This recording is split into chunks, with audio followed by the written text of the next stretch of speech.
Marcus can words come to pass. Marcus can words come to pass. Can't get no food to eat. Can't get no money to spend. Whoa. Can't get no food to eat. Can't get no money to spend.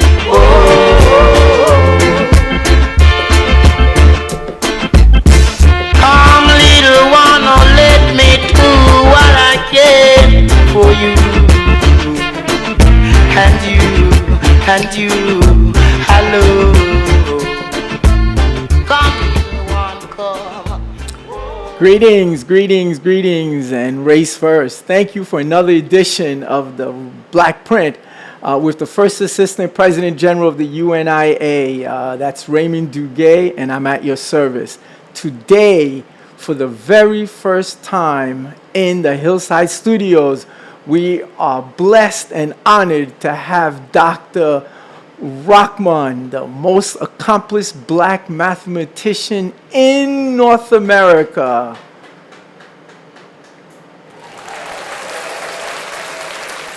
Okay, and with us is our resident intellectual, the president of the New York division, the brother who's been to the Soviet Union and China, but he hasn't been to Africa.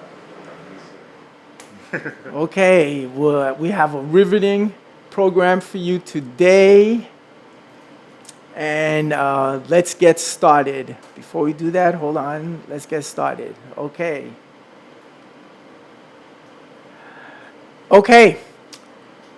Dr. Rahman, how are you doing today? I'm doing well, thank you. Okay. Blessings. Okay, please talk about yourself. How did you get the title Dr. Rahman, and what's going on?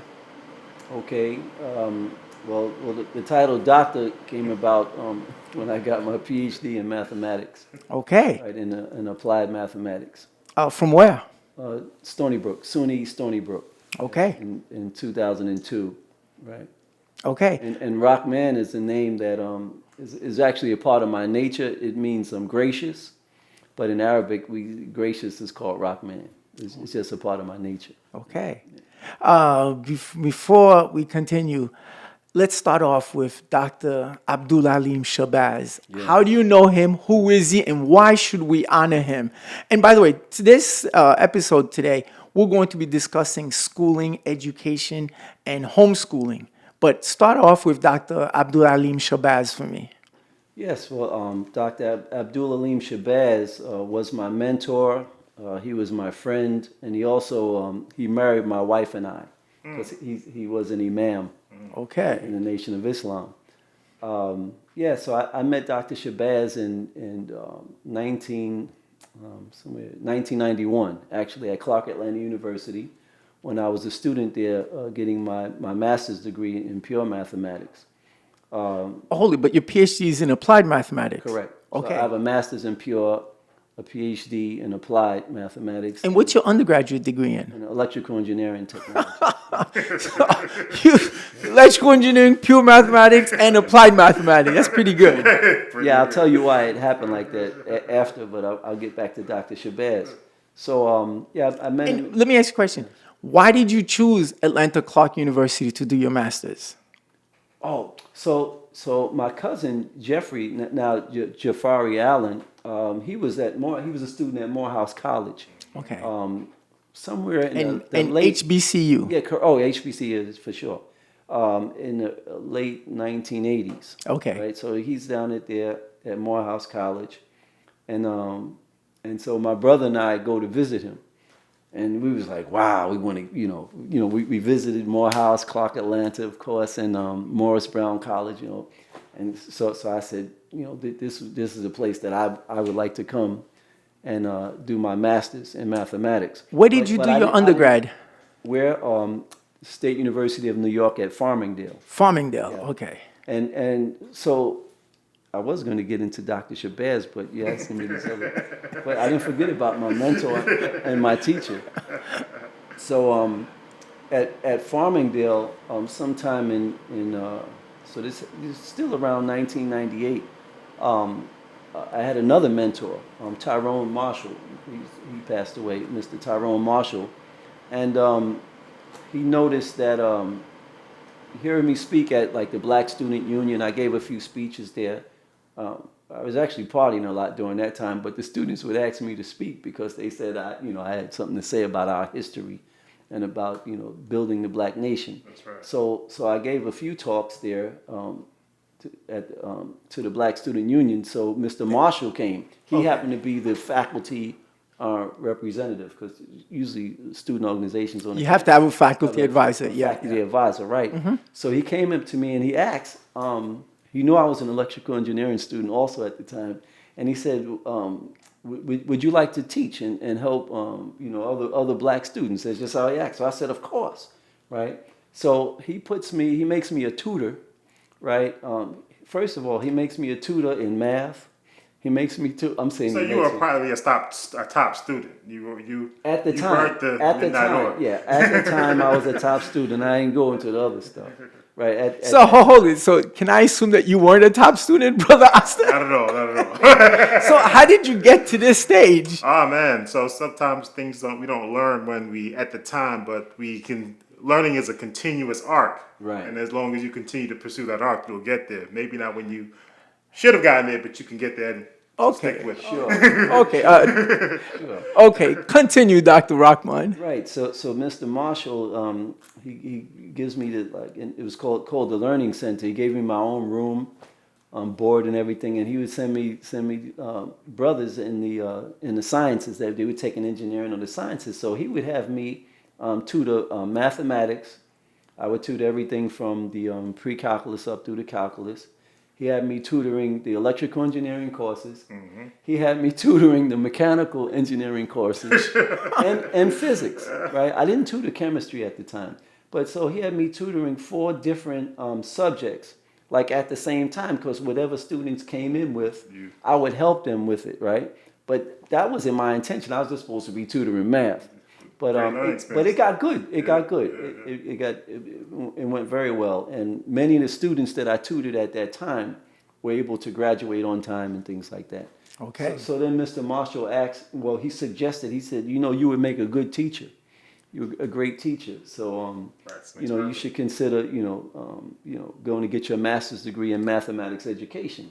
So he said that. I said, yeah, it sounds good also, blah, blah, blah. So my brother and I go down, as I said, we go down to Georgia to visit, and my cousin Jeffrey Allen is there. By the way, he's Dr. Jafari Allen now. That's right. Right? He was attending Morehouse, and we was blown. We said, man, this is a Black city, so, this is where we like to come. So I attended Clark Atlanta for 1 semester as in mathematics education. So I ran into Dr. Shabazz. Right, and then so I had one class with him, and at that time he wasn't. I thought that he wasn't. What class was that? You remember? That was logic, foundations of mathematics, and logic and set theory. Nice. Right, I remember, and then I was taking topology with another professor and real analysis with another. Mind you, I was struggling. No, but topology is like combinatorial geometry. No. Well, go ahead. Talk to me about topology then. Well, I'm going to get off. No, because this is fascinating. Okay. No. So topology, though, is a geometry. It's not necessarily combinatorial. Okay. It's a geometry that's not concerned with distance, angles, or size, or physical size. But it is concerned with arrangements. It is concerned with nearness of figures or objects or entities and things like that. So you would call it a higher level of math, but if you start teaching youngsters early, yes, they'll get it. Yeah. So, but hold it. Is the trick to start early? Oh, it is. Okay. It is. If you start, to our viewers, this is directly from the mouth of Dr. Rahman. You got to start early, and no matter when you start, continue. Right. So I would like to get up to Dr. Shabazz. The host keeps interrupting you. We got to do something about this host. And I'm go being ahead. polite, right? I'm being polite, so I'm trying to answer all your questions as they come. But so while at Clark Atlanta University, as I said, I started out in mathematics education, but after I took certain courses in pure mathematics, I was also taking mathematics education courses as well, like statistics and the psychology of adolescent learning and things like that. But when I started taking these pure math courses, I fell in love with the topic, right? In pure math, I fell Like what? Give me some topics. I fell in topology was the one, and Okay. so topology and what was called abstract algebra was my worst course, but I fell in love with it. It was like Hold it. Let me say like this. a woman that gives you a hard time, but you love Yes, it. yes, yes. No, I've never had that experience. No, there's beautiful courses. No. I did take abstract algebra. Good. I still don't get it. Because I considered doing a PhD in math. After taking abstract algebra, I said, "No, we're going to applied math." Well, because number theory. Yeah. I'm a number theory Number type theory's of nice guy. also. Yeah. Real men like number theory. Okay. Yeah, we like number theory. That's what I believe in. But go ahead. Yeah, number theory and Budweiser, right? So What did he just say? number theory and Budweiser. There's no alcohol here. There's real no men. alcohol It's a here. real men, right? Yeah, go ahead. So yeah, and so I switched to pure math. I fill out the paperwork to switch my major to pure math and mathematics, and then of course I went on to complete a master's in pure math. But during that time, I was also Dr. Shabazz's research assistant or teaching assistant, right? We would call TAs, right? And he was always very busy, so he would be going out of town most of the time, and he would call me up and say, "Brother, I would like for you to teach the calculus and such, or whatever." Or even I taught calculus for him. I taught complex variables for him, also. And I would say, "Okay, let me when interrupt would you like me to teach it?" He said, "Tomorrow." Okay. He would call me up at night and ask me to teach the course tomorrow. So he's not really asking you. He's not really asking you. No, I was getting paid. I was a teaching assistant. So it was, but actually through all of that, he was training me. Yes. Right? He was actually training me. And then of course we would have discussions. He would come over for dinner. We would have mathematical discussions. We would have discussions on Islam, and building the black nation. Okay. No, I got to interrupt now. Yes. Building the black nation. Yes. Tie that to Tie that to mathematics and early education. Sure. Go ahead. All right. So where the rubber meets the road, we're actually Put it this way: can we be serious if we're not talking about building a nation? Can we really be talking about liberation if we're talking about loving our enemies? Holding hands with them, having a racial society. Can we be really serious if we're not talking about building a nation? Go right ahead. No, you won't be. You won't be serious because if that's not a part of your purpose, then you might be serious in something else. Mm-hmm. You may think you're serious, but it's not being serious. Well, it depends. What you're adamant and focused on, that's what you're being serious in. So, but if you're not focused on building a nation, you're just not focused on building a nation. So, my upbringing, when I was 4 years old, I attended the University of Islam. Yeah. So, mind you, at that time, Minister Farrakhan, he was the minister over New York. So what I found out later is that many times when the Honorable Elijah Muhammad used to teach Minister Farrakhan, he told him what to teach the teachers. And he said, tell the teachers to teach this to the babies and don't wait. He used to say stuff like, Honorable Elijah Muhammad, something else, right? So we were getting, at 4 years old, 4, 5, and 6 years old, I'm getting lessons straight from the messenger, right? On mathematics, science, and nation building and engineering. Yeah. That's what they had us focus on when we was at the University of Islam. Our teachers. So we learned how to write, read and write. We learned a history of the human family, starting from self-creation. Mm-hmm. That leads up to my book. But these things were taught to me. So in my basic cultivation, nation building was the purpose. So when I'm 4, 5, and 6 years old, I think I'm going to be a scientist and a mathematician so I could build a nation or contribute That's to building a right. That's nation right. for our people. So this was in my basic training. Not to mention that or to mention that in my family, many of my cousins, my uncles, they exercised mathematics. They wasn't trying to be mathematicians, but they would exercise mathematics pretty easily. I got to ask this So I was question. around a lot of people Was that were also was your studying. father a mathematician at all? No. What was your father's? My father he was an aircraft mechanic. I knew that. I knew that because you F-14 worked at. Grumman Aerospace. That's right. That's right. I did know that he was an aircraft But mechanic. my Uncle James was a mechanical engineer. He had a master's in mechanical And engineering. Northrop Grumman as well. No, he didn't work at Grumman. Okay. He was a actually that's another mentor of mine that was, well, he's in my family, so he was always I would say all my aunts and uncles were mentors. Yes, and they're present.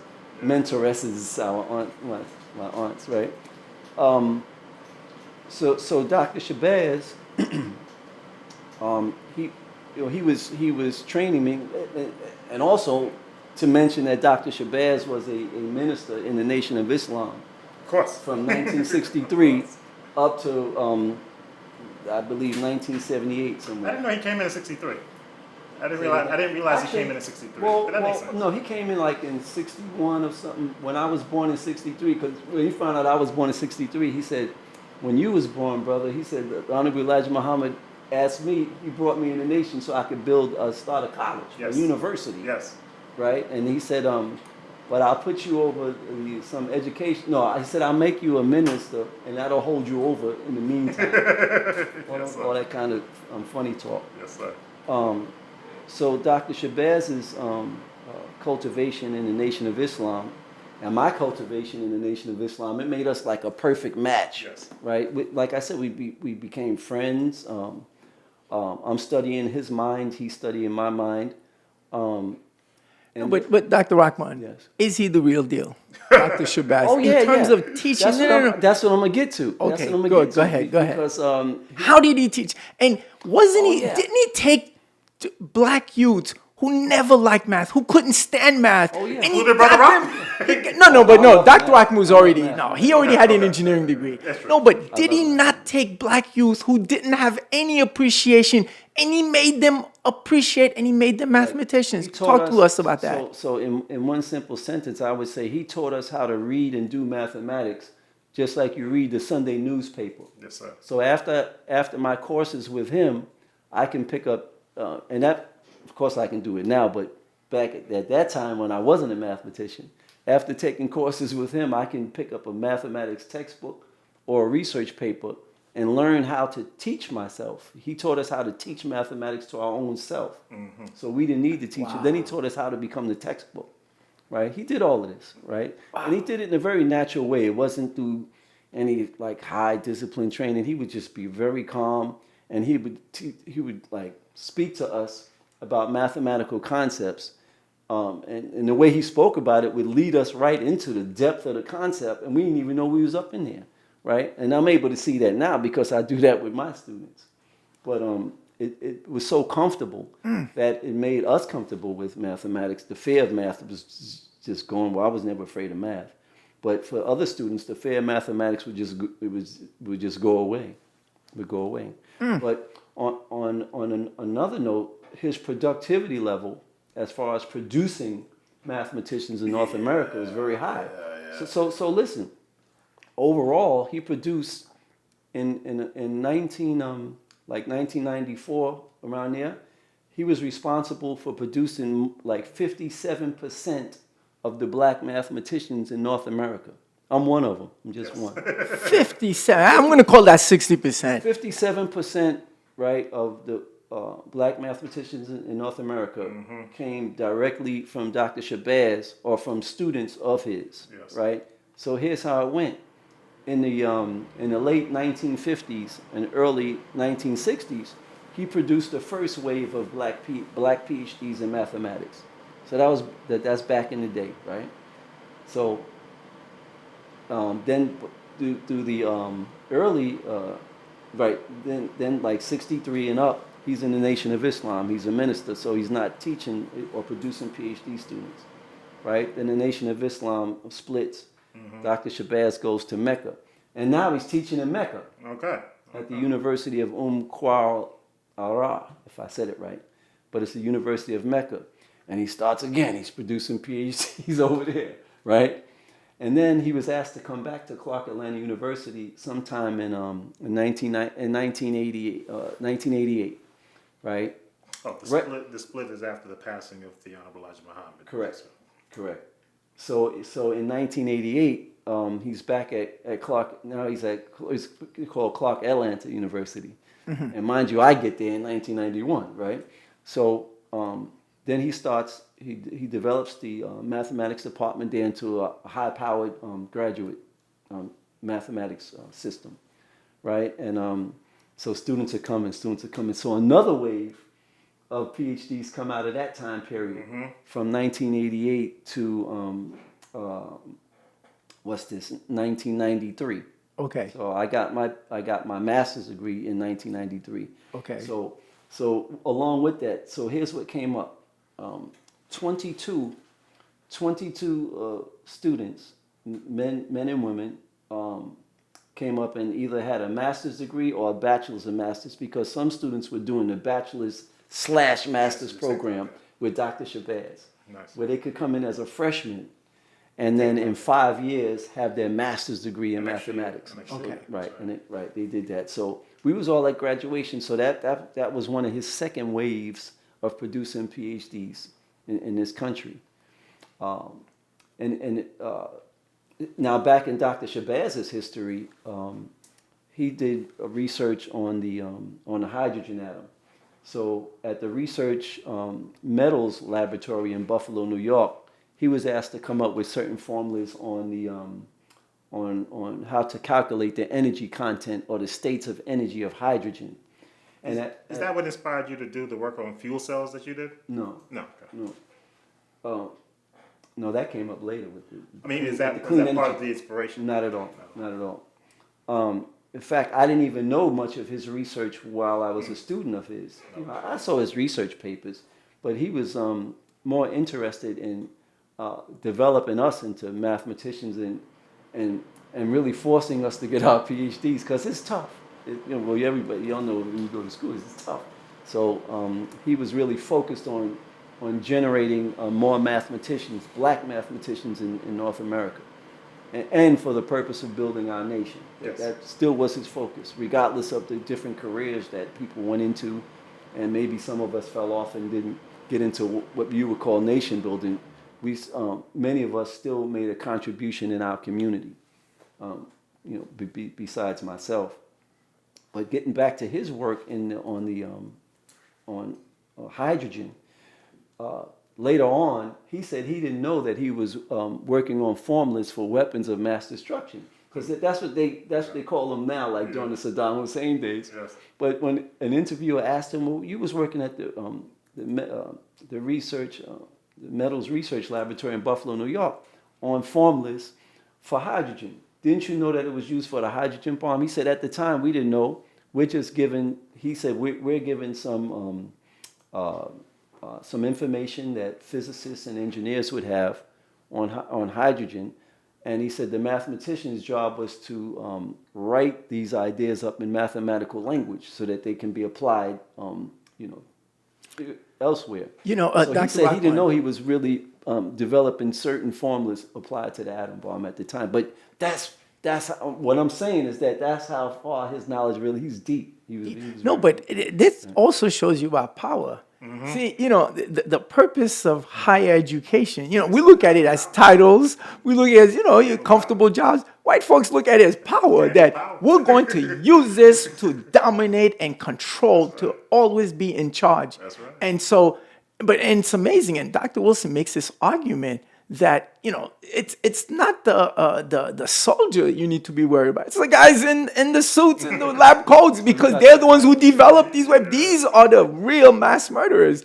And so even if the educational system fails the country, But they know their guys. They're going to be sure that that these guys who are going to mass produce these weapons for them and create these lethal, devastating, diabolical machines, they know they're going to always make sure that they succeed. But wow, okay. Yeah. So I think Dr. McIntosh's daughter was Asante. also trained by Dr. Yeah, Shabazz. yeah. And she was I was her when I was a teaching assistant under Dr. Shabazz, I was her tutor. Dr. McIntosh's daughter. At Park Yeah. Me and another brother named Gikeri Thor, another brother that we were students together there. We were we used to either teach Dr. Shabazz's courses or tutor some of his students. So Asantawa was one of the students. She's awesome. She's an awesome sister. It's amazing the connection. Amazing. Okay. And I didn't know that was Dr. McIntosh's daughter until no, because we was in Atlanta, Georgia. This is 1992, 93. So I didn't meet Dr. McIntosh until I come back to New York.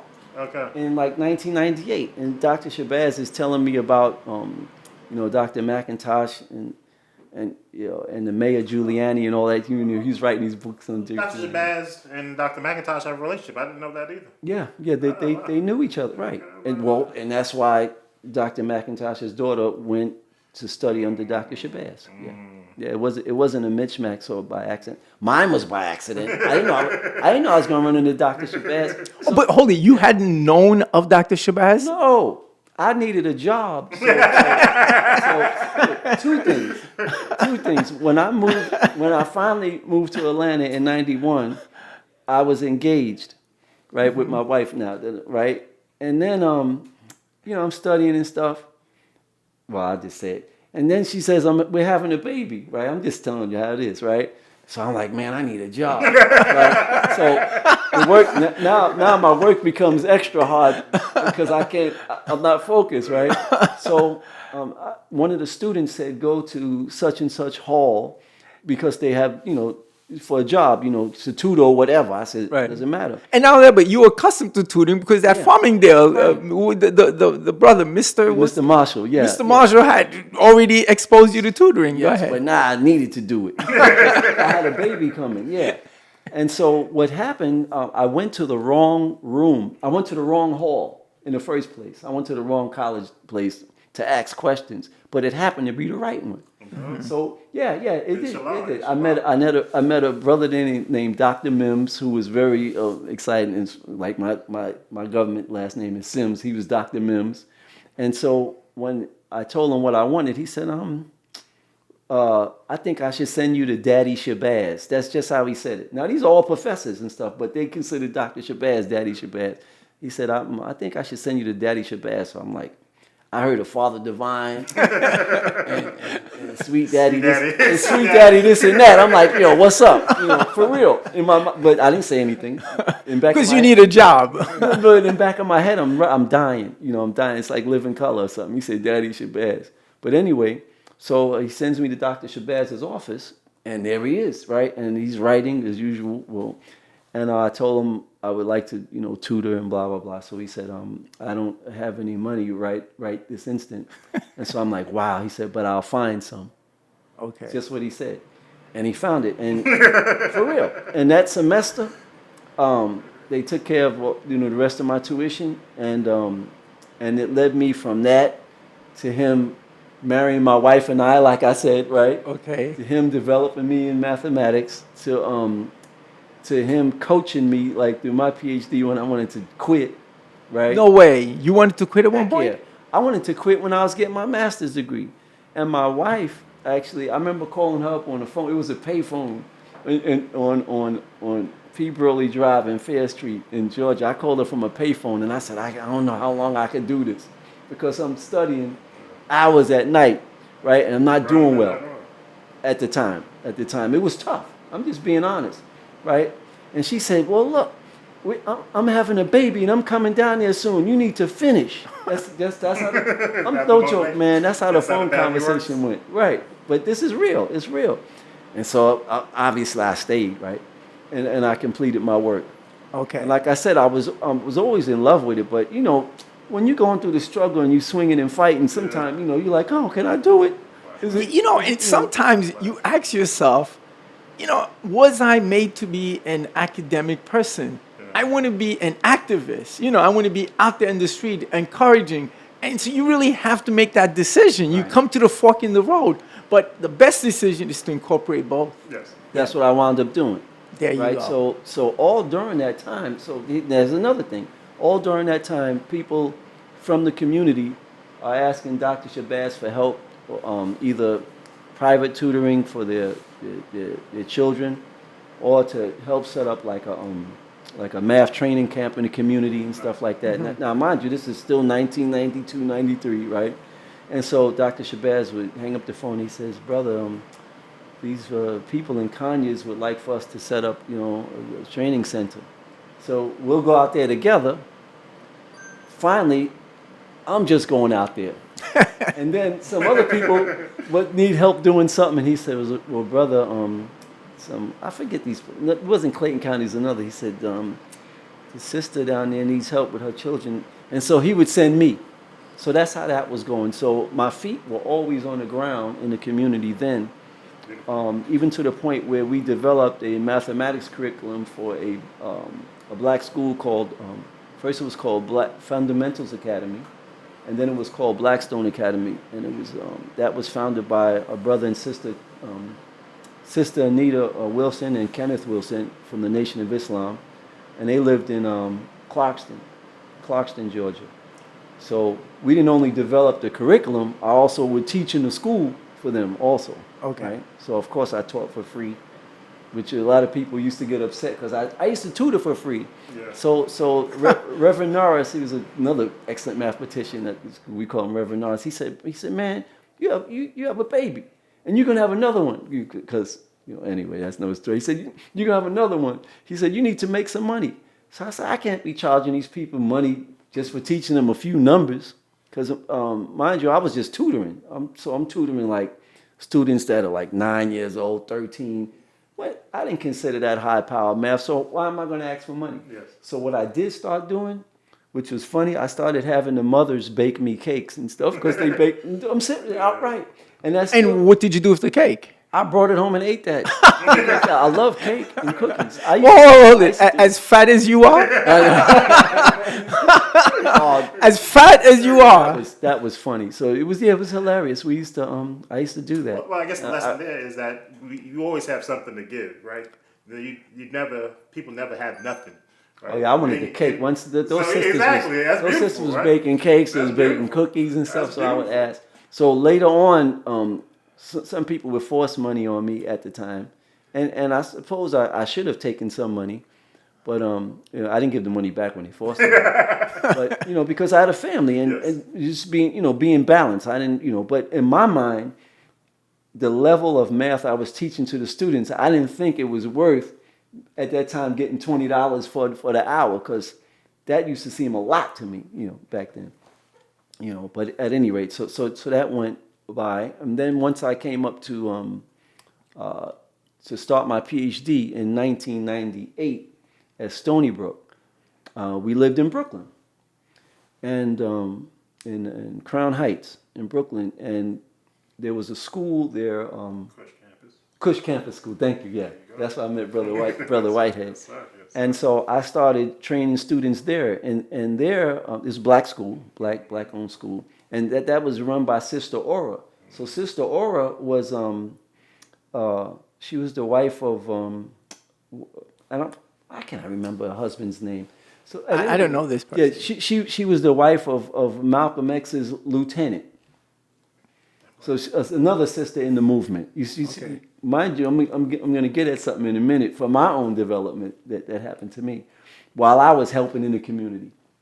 So she would allow me to teach like the 4th grade students college algebra, because in Georgia, Dr. Shabazz and I, we always had the habit of, look, if we're going to be tutoring your students, we can't be fooling around with this stuff. Yeah. We're going to start all 9-year-old students off with college algebra, because they don't know anyway. Exactly. They don't know. They don't think it's difficult when you're teaching them variables and how functions work. They just do it. They're 9 years old. They're 9 and 10.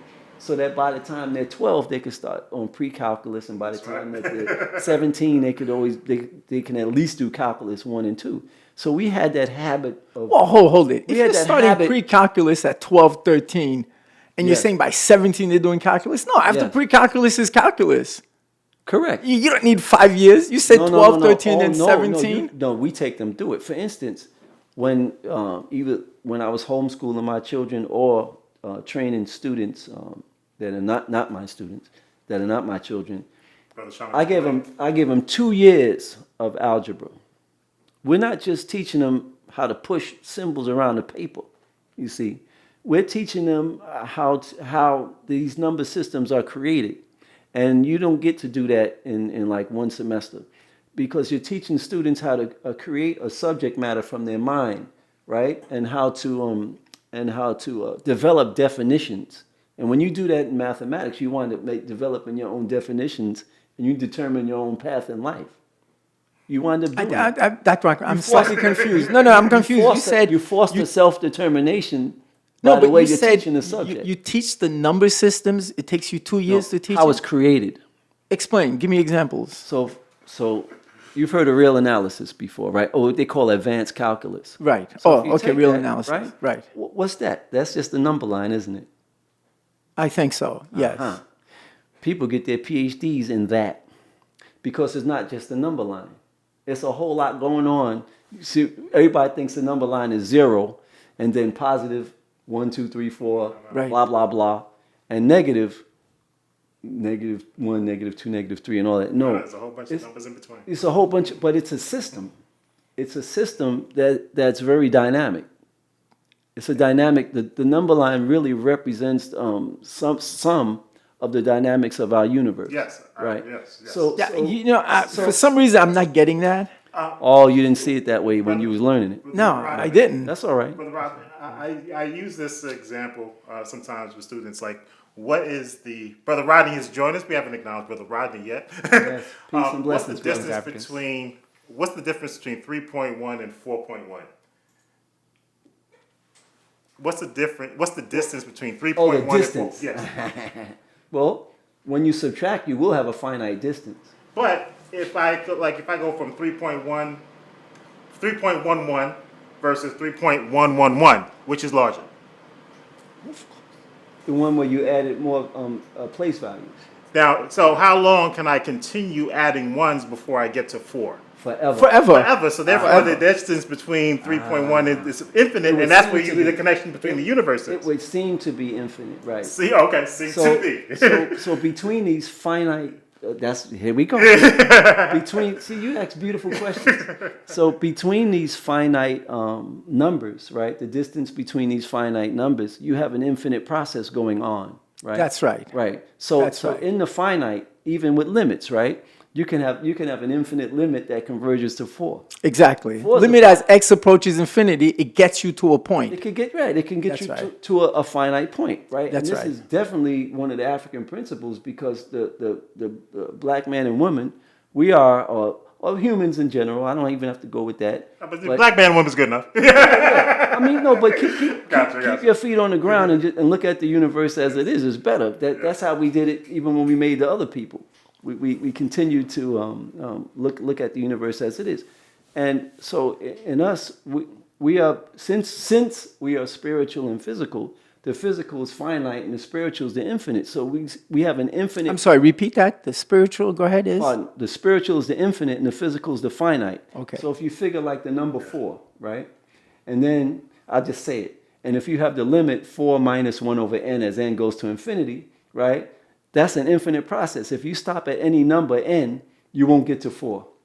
That's right. But when you run out to infinity, you get to a finite case.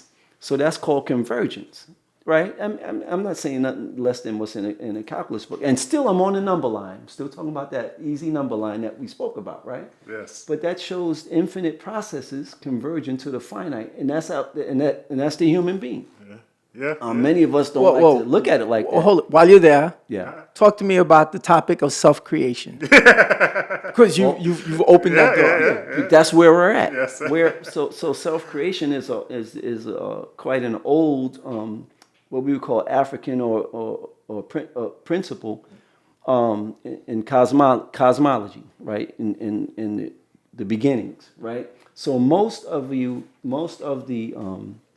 original nations, original cultures, whether it's the Hawaiians, the Dogon near Mali in West Africa, the ancient Egyptians, or we would call we like to say Kemite. I don't know if they say Kemite.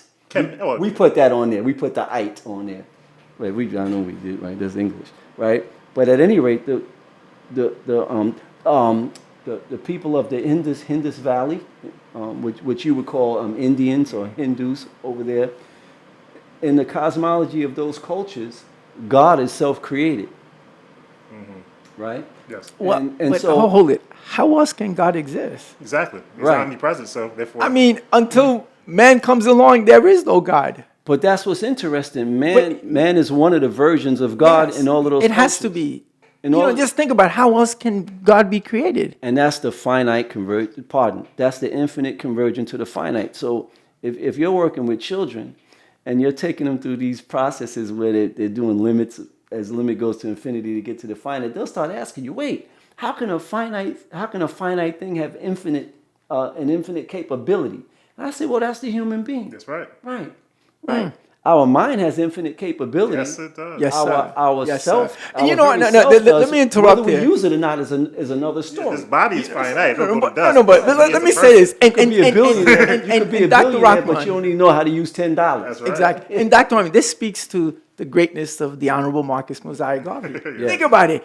Until he comes along, we accepted our slave life conditions. Yes, yes. Everything he says, no, up you mighty race. You can accomplish what you will. The black skin is not a badge of shame, but rather a hindrance. glorious symbol of national greatness. No, this is why every day I think about Mr. Garvey. I said, nah, this is the real deal. He really took us, I mean, the whole concept of self-creation and self-government and nation right. building. Yes, sir. And notice, the messenger says the same thing. That's right. It's a You notice continuum. that, and then before Mr. Garvey, you've got Dessalines saying the Yes. same thing. So, okay, And before all of them, you got Jehudi, you got Thuluth and Kemet. You got there so, you go. So there's there a line, you go. There's a line. Listen, about, have you ever been to Egypt? Not yet. Okay, but the way you say Tahuti, I say, Yeah. respect. Okay. Well, when we study ourselves, when we Yes. study a history Study of ourselves. ourselves, we learn about our greats. That's what you do. And many times we're really taken after our ancestors because you got this infinite process that pops up in these babies, right? I'm one of the babies. You're one of the babies. You're one, right? So we're all an infinite process that's existing in finite space right now, and we know we're going to come and go physically, right? And I'm not going to talk about before or after our body. I'm going to talk about how important it is while we're in our body, right? That's right. That's right. So we're contributing the power of being a version. We're each a version of Allah, or a version, if you want to call it Jehovah, whatever name. Of Ma'at. Ma'at or Neat. Neat was the oldest. Ra. Neat. So listen to this. So Neat, if you go to my book, What book is that? The Mathematics of Self-Creation. Continue. I pick on one of the earliest scriptures in religion dealing with cosmology, and God is she. It Has doesn't- to be. It doesn't say he. No, but such hold and it. But such. Dr. Rockman, just think. Oh, just I'm think good with it. No, but I'm just good. think it clearly. Man cannot give birth. No, we can't. It's just not If possible. it happens, we'll be rich. Only woman can give birth. That's So, right. and woman gives birth. God gives birth. So, in my mind, the deity. That's why I always say Ma'at. Yeah. So Ma'at was one of Neat's attributes. Okay. Ma'at is balance and justice, Perfect, yeah. right? balance, order, So- truth, so- harmony, morality, righteousness, reciprocity, Righteousness. and justice. Okay. And that was one of Neat's attributes. So in this ancient philosophy, Neat says that everything that does exist is a representation of her, right? Including the souls of God and the souls of men. She said, I generated the souls of God and the souls of men from myself. And she said, I gave birth to Ra, and his enemy. She said, I gave birth to both. And what do we have in physics? You always have matter and antimatter. That's right. Existing in the universe at the same time, right? It's Has like to, that now there's more regular matter lately now. That's what scientists are arguing over. Where'd all the antimatter go? But at any rate, this is what I'm really getting at is that the Egyptians or Kemites wrote about this in their cosmology back then, a self-creation process that Neat was explaining. And then you also hear in another Egyptian book when Nebercha, Neat under the name Nebercha, is saying existence and time started when I started. When I started coming into being, that's when being came about. Bingo. Right? And so in the Nation of Islam, before I even read Egyptian, I wasn't reading Egyptian theology when I was 4 and 5 years old. Heck, I wanted to play. But we were being taught, the Honorable Elijah Muhammad said that Master Farad Muhammad taught him that the first human being was self-created. He said God created himself and from an atom that was rotating in space. So all of this being taught. Yes. They teach, and I'm a child, I'm being taught this, right? And so, of course, I want to be a scientist when I grow up. You know, of course, I want to be a scientist, and I want to build my nation based on the foundation of the universe, right? And so we were being taught this as children in school. And like I said, the Honorable Elijah Muhammad told Farrakhan, don't wait. Teach it to the teachers and tell them to teach it to the students and don't wait. Okay. Now, Dr. Rahman, okay, good. We're here today. I mean, I wanted to get the introduction. I really wanted to talk about Dr. Abdul Alim Shabazz, and we did that. Excellent. This is somebody, as I got to know, I have deep and a profound respect for. But now let's come up to today. You know, I sent my children to school, you know, white schools, unfortunately, because in those days, even though I knew that the white man is the devil, I know it, but I didn't believe there was another outlet. Meaning, I rationalized I had to go work for them. I rationalized I had to send my children to them, but I would do the bulk of the work. My point is this: right now, as I see our children, and I have a grandson, he's 6 years old, and you know what? If I had children now, with what I know, I would never send them to school. We're basically sending them to be indoctrinated for self-hatred and self-defeat and self-destruction. So Rodney is now, my son, is now involved in homeschooling. And I told him, you want to talk about homeschooling, go straight to the source, Dr. Rahman. Rodney, what questions do you have? What would you like to share with Dr. Rahman? Yeah, well, first, this has been an absolute pleasure just to listen to everything you had to say. On the topic of homeschooling, I missed obviously most of what you had to say, but what was your original sort of motivation, inspiration to homeschool your children? Did from the outset were your children always homeschooled, or were they ever in traditional schooling, and then you made the decision to homeschool? To talk a little bit about your thinking, your thought process.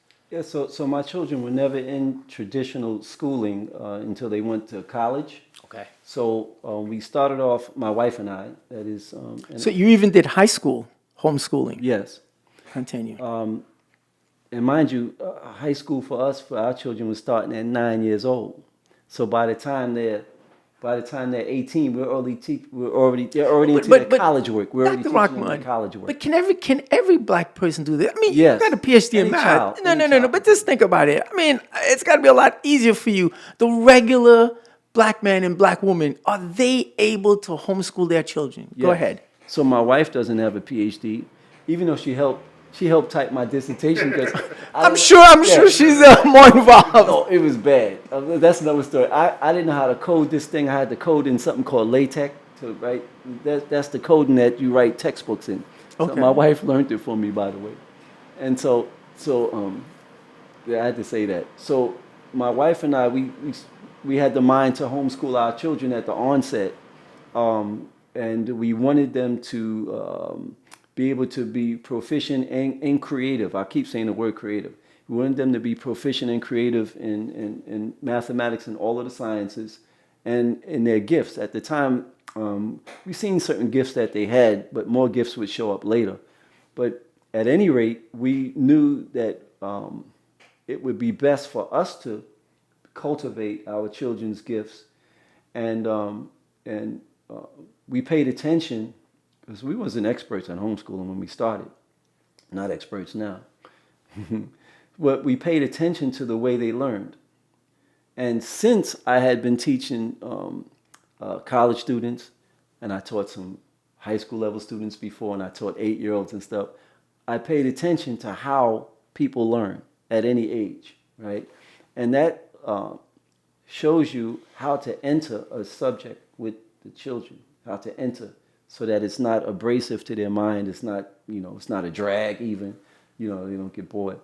So, but our purpose was to develop these potent mathematicians and scientists among our children, even though one of them went into art, and that's beautiful because that's a science. But I wanted him to stay in his, he was in neurophysiology. I had him give a talk in neurophysiology when he was, so how old was Wedgett? Wedgett was like 12 and Rockman was 16 when they gave these talks. I put them in a conference to give a talk, right, just to show that they could do it. But that's something else. So we never put them in a public school setting. We did. 2 of my sons went to Cush Campus School for about a year, right after right before 9/11 happened. They went to Cush Campus. I was gonna say, But also, no. right? So he's being modest. He didn't only homeschool his own kids. He homeschooled some of the kids of some of the best educators in Southeast Queens. Yeah. Principal Shango Blake, probably the top 5 principals in Southeast Queens, and Brother Rodman homeschooled his kids. We too. homeschooled them. And where did you homeschool them? That's when we were in Crown Heights, so in our apartment in Crown Heights. Okay. Okay. My question to you is that my dad and I have had this conversation off camera for a few months now. We wanted to do an episode devoted to homeschooling since I've been doing it for a year and a half. And I hesitated because I said that, if when we're this platform that we have, if we're going to promote something, it's not I don't want to promote something that can't be scaled for all of us, right? Yes. And in its current iteration, homeschooling is still, I believe, I wouldn't say the province of the well-off, but there are certain Some ingredients. There are certain economic pillars that have to be in place. So I guess when you did it, I'd like to ask a couple questions. For us, one, how many children do you have? What were the age differences? And since both you and your wife were both actively involved, how were you guys also able to generate money to support the household? Okay, so when we first started out, I was making like I was making $800 a month. We had a $300 apartment in Georgia, right? So that's in the 1990s. Still not thinking about being broke, but we would focus more on educating our children, right? So you made a sacrifice that the money, as long as you had enough, in other words, to sort of, I wouldn't say get by, but the minimum amount to sort of keep everything afloat, that was sort of a decision. That's how it's been going. We're not rich now. Hold it. But- you know, Brother Oster, he's loaded. Brother Oster right? has every grant, every program on the planet. Out of his pocket. But I want to get back to your son's question because what you're aiming at is good.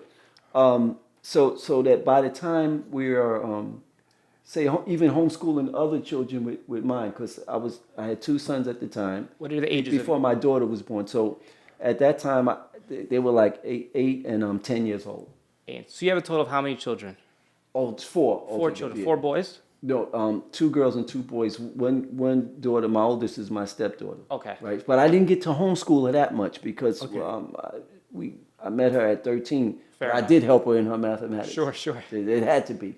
It just had to be. Anybody in our house was, I would say, doing and discussing math and science. We actually have the math and science to discuss. Conversations. So you don't need money to talk science. Just like you don't need money to talk about Beyonce. You don't. All you need to do is have some interest, right? And the parents have to had read some stuff to have an ongoing discussion. And even if a parent is not, say, a PhD or a master's degree or even a bachelor's degree student, if you know how to read, and Well, that's a big if. No, but listen, and you take your time right? So, and you're patient with yourself, mind you, right? Right. If you know how to read and you're patient with yourself, you're going to start learning, right? And then if you engage your children in what you're reading, you start learning how to digest what you're reading for your student. You learn how to digest things for people. And you learn it to when you're teaching understand. it. You learn it while you're teaching it. It's an ongoing process. So the parent is and that's why I don't never call myself an expert and a master like the brother was talking about on the grades and all this, right? Well, we do it for you. No, We'll do it for you. No, I appreciate that to a point, but I take the back seat on calling myself a master. I'd rather call myself a student. And I'll let you know, in truth, when I first got my PhD, my advisors were in the room. They said, okay, now you can go ahead and be a student. This is right after I defended my dissertation. They said, now you can go ahead and be a student. Go ahead, learn some more. All these old doctors and professors and scientists consider themselves students.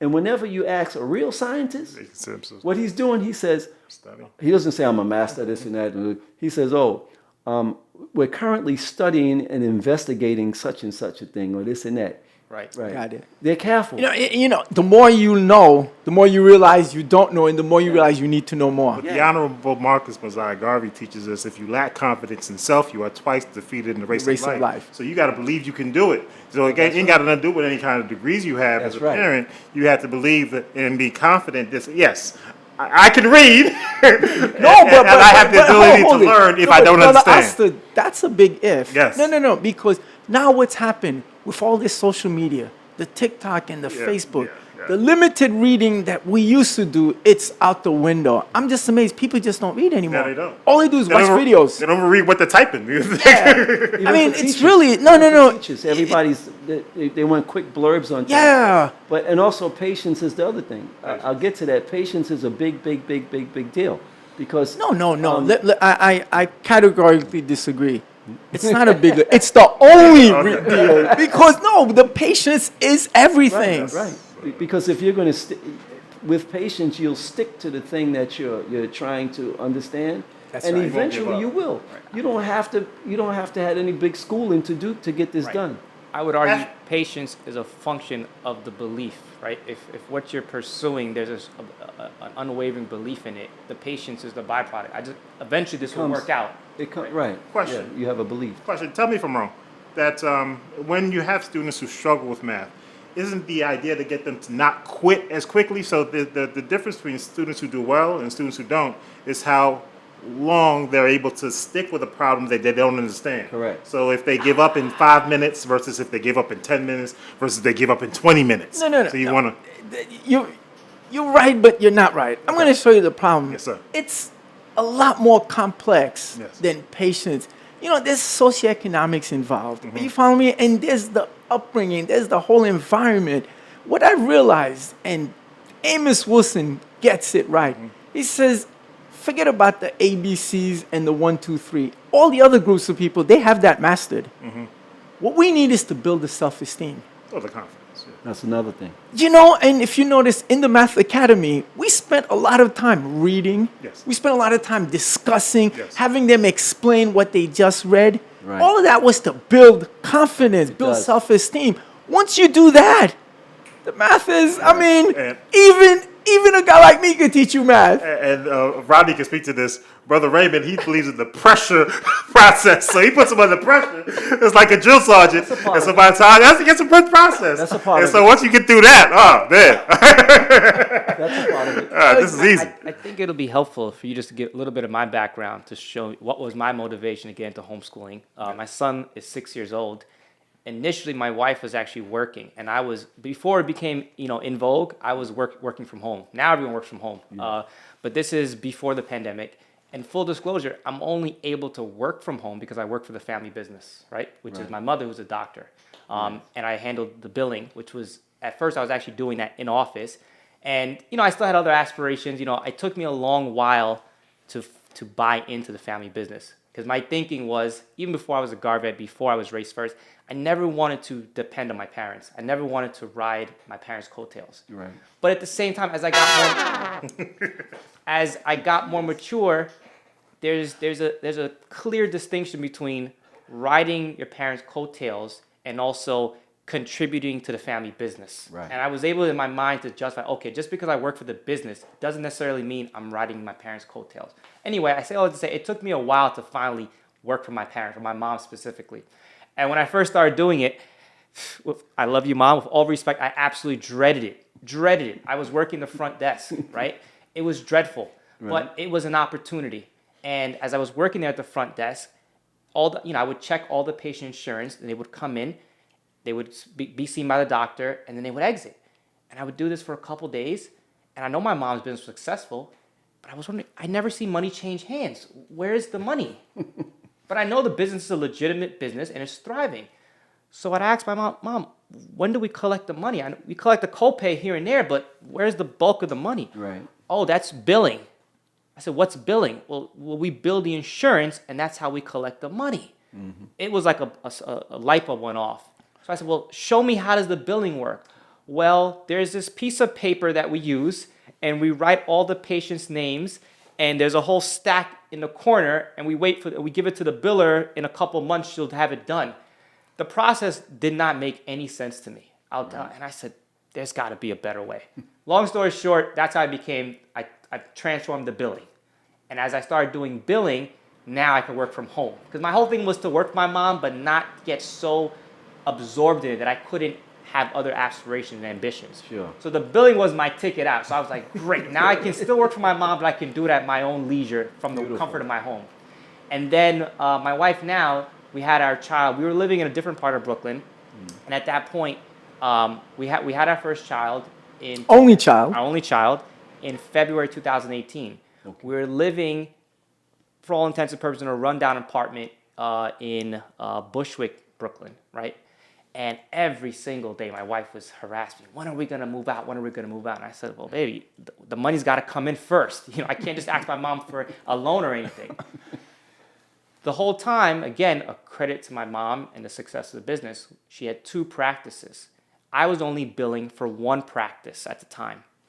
And my wife would always tell me, you came up with this whole billing system. You transformed this whole thing, and yet, just my luck, the office I was billing for, which is just on top of us, was doing less in revenue versus our main location in Parsons.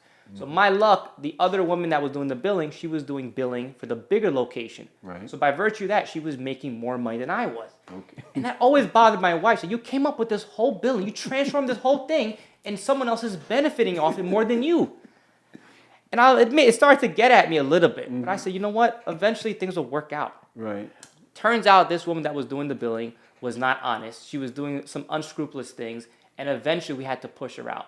Okay. But I'll tell you something, credit to my mom, she would not, if I don't find out all this sort of unscrupulous stuff that's going on, I know my mother, and I admire her for this, she would not have given me the billing. I had to earn it. Right. So finally, once we discovered this woman was bad news, we kicked her out, we fired her. Now I said, well, Mom, there's only one person who could take over the billing for Parsons. So now, guess who that is?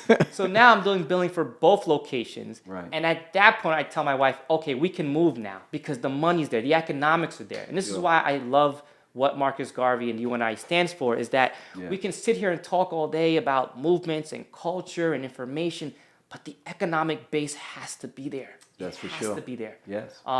Anyways, fast forward to present day.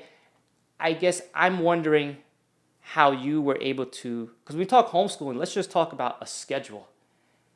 I still do billing, but I also have a second form of income. I trade stocks in the morning. Nice. If those 2 things aren't in place, Dr. Rahman, I don't think I can sustain homeschool at the level and pace that I'm doing it.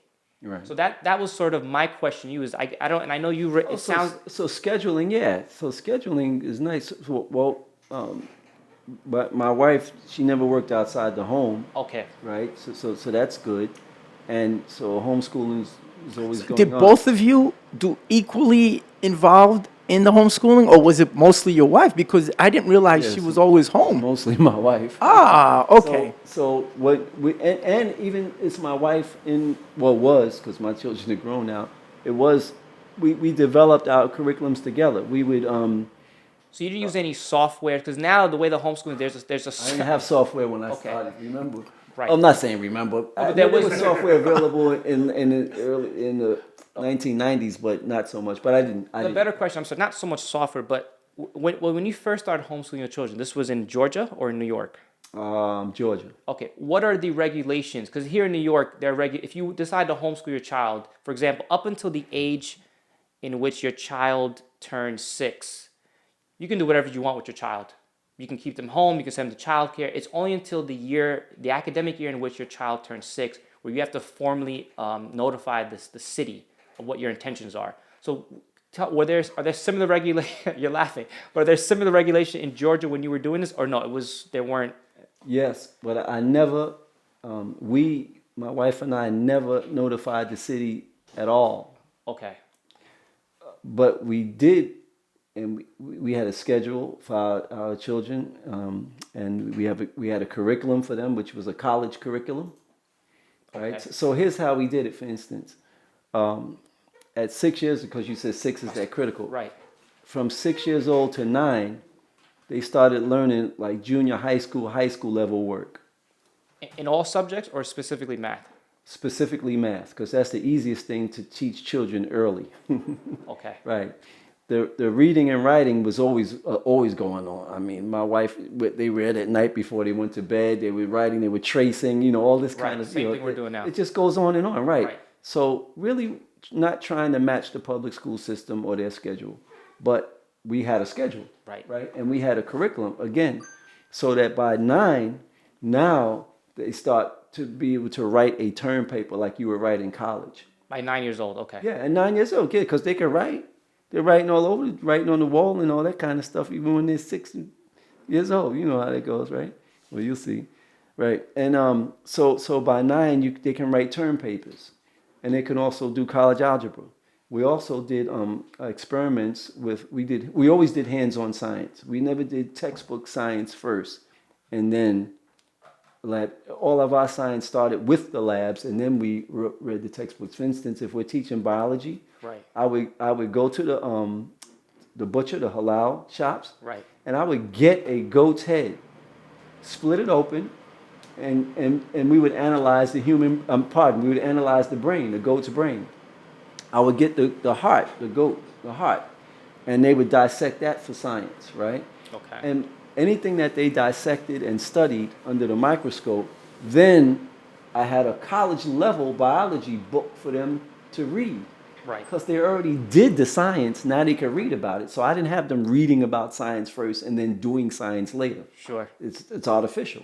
Stuff like that. So that's how we introduced the what we consider college level topics at this early age. Okay. Right? By having them do the mathematics first. So they actually, I should say, if you're studying temperature and expansion of things, you're doing calculus first, and then you write the symbols for it later. Right. Right. Right. Yeah. Yeah. No, so I want to get to the school part. When we moved to New York, again, I never subscribed to the public school system or sent any work that I was doing to them. People used to say, "Well, don't you know you're supposed to?" Right. I said, "I guess." And I said, "Well, let them take me up, and I'll show them what I'm doing." Right. Hopefully, I would convert them to what I'm doing, so all of the students in our community can benefit from what I'm doing. I thought I was a maverick, but you are a true maverick. Well, no, but I think black people were doing that too. There's many. Put it like this: there are many people in the country that don't subscribe or don't follow what we would call the rules of the public school system, and there's nothing that they could get in trouble for because we're well advanced. We're more advanced than what the public school system is doing. So what are they going to do? They could just say, "Oh, you should have told us." Oh, yeah.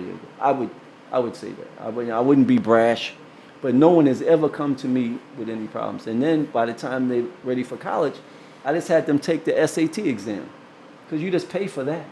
They don't have to be in this. Nowadays, you don't even need the SAT. Yeah, I heard. Yeah.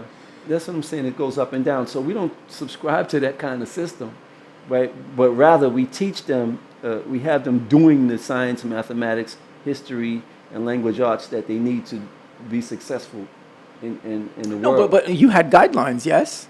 Correct. Oh, there must be guidelines, because how do you know? Okay, good. I used college curriculum. I was a college professor, so I would take the syllabus. You could get an English syllabus for English 101, English 101, and have the child do it. Okay, let me ask you a question, Rodney. Sorry for interrupting you, but in every schooling, you read some books during the year. Did you follow that, or you read the books you wanted to read? Oh, like, yeah. the whole So Shakespeare, the whole Catch-22, the nonsense. Mark Twain. Yeah. I mean, do we really need that? Because all you want to do is to get children to read and to think about reading. So we even then we were able to buy books written by black people. Like if the book called "I Look at Me," that was a child's book. I Look at Me, written by a black woman, and you teach your child reading through that book. I Look at Me. There was the Anansi stories. We used to get those books and have Anansi's The spider. West African Yeah. story. Yeah. So right. So we had them read that, but equally, we had them read like Golden Age of the Moor by Ivan Van Sertima. We had them reading Black Man of the Nile and His Family by Dr. Ben Yakinen. That's a long book. It's a thick book. Yeah, but you don't Black Men of the Nile is thick. I know even the titles. It's actually right behind you, brother. It's in the there it is. I'm looking right at it. And spread that out over the school year. You don't jam that down their throat. That's what I'm saying. If you give students something to do, and it's palatable, sometimes you have to force your children to do stuff. But a lot of times we did. We really didn't. If you give it to them in a palatable way, it's juicy, it's interesting. And for their social studies, we used to have them do stuff like this, along with Shango Blake's children. Yes. We used to say, okay, what country would you like to create? What position are you going to have when you create a country? So this was a level of social studies that we were doing. We considered that the high school level. Right. Create your own country. Who's going to be the president, governor, blah, blah, blah. That's nationalism. Right? And right. And we would since we had a computer then, right? Because I'm being funny because I wasn't so savvy with a computer, like even in 1998. But we had a computer, and we could go online. Online looked funny back then than it does now. It's easier. But we would go online, and they would find out like the ambassador's name from different African nations, and I would say prepare a talk so when you go meet Ambassador so and so, what you would say and what you would need to do. So we had the Minister of Finance. One of Shango's children was the Minister of Finance. Another one of his sons was the Minister of Agriculture. We set it up just like the African nations are set up. But this was our children's homeschool social studies project. A beautiful project. And it's also a political science project. Right? It's also a black nationalist project. Yeah. Nation building. See, that goes without speaking. So on the other hand, while all of the children. No, but Dr. Rahman, this is what I have to say. All the children in our homeschool group was in the Nation of Islam, right? And every single thing in our house was black. The pictures, the books, us, their knowledge of the original coming into creation in the beginning. We always talk about that. We didn't have to say black all the time. It's just like it's a norm. Listen, and this is how it's done to us. White people don't say white all the time in school, but they jam it down our throat through the pictures, the books, the ideology. And they don't say black power. They don't say this is a white flag. Of course, they got the American flag all over the place, right? But it's their nation, right? So they don't. I'm talking about their speech. In their speech, they don't have to say it. It's understood. So it's just like when I give talks. When I go talk, I could be speaking to Chinese students, white students, or whatever. When I give a history, right? I go back so far back in time that there ain't no Caucasians on the planet in the first place. That's right. So I don't have to say, well, the blacks did this and that. No, they're looking at who Nama is, who established dynastic. I would say the one of the first pharaohs in dynastic Egypt, right? And you show his picture.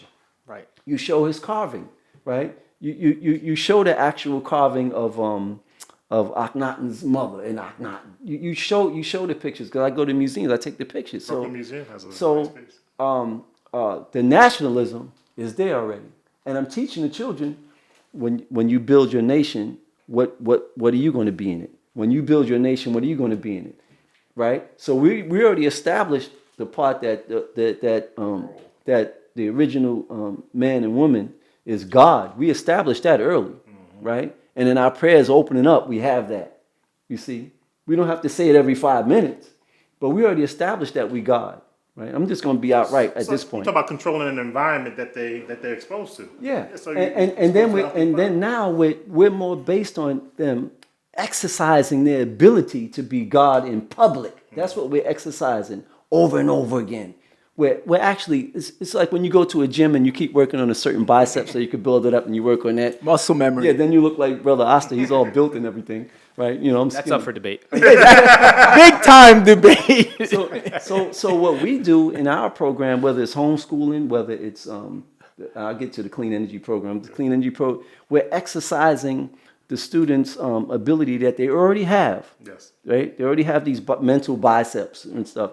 We're exercising the ability to create and to dominate when necessary, but more to create and to be balanced and dominate when necessary.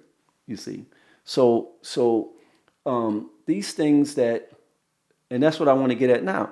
We need to have students exercise these capabilities because we do talk, like you said. If we're talking and we're not building economics, then forget it. Because I don't care how black you are and what nation you're in. You go over to Africa now and just be poor on the street and see if just because you're black you're going to get helped out. No, if you can't contribute something intellectually and economically, why? What's it? Exactly. You can't even get married. Right. What woman's going to want you just because you're a nice guy, right? That's a good. Just ask my wife.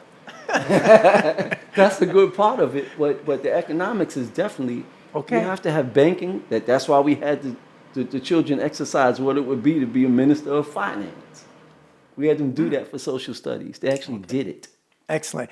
Dr. Rahman, Rodney and I were discussing this, and that's how we came up with this program.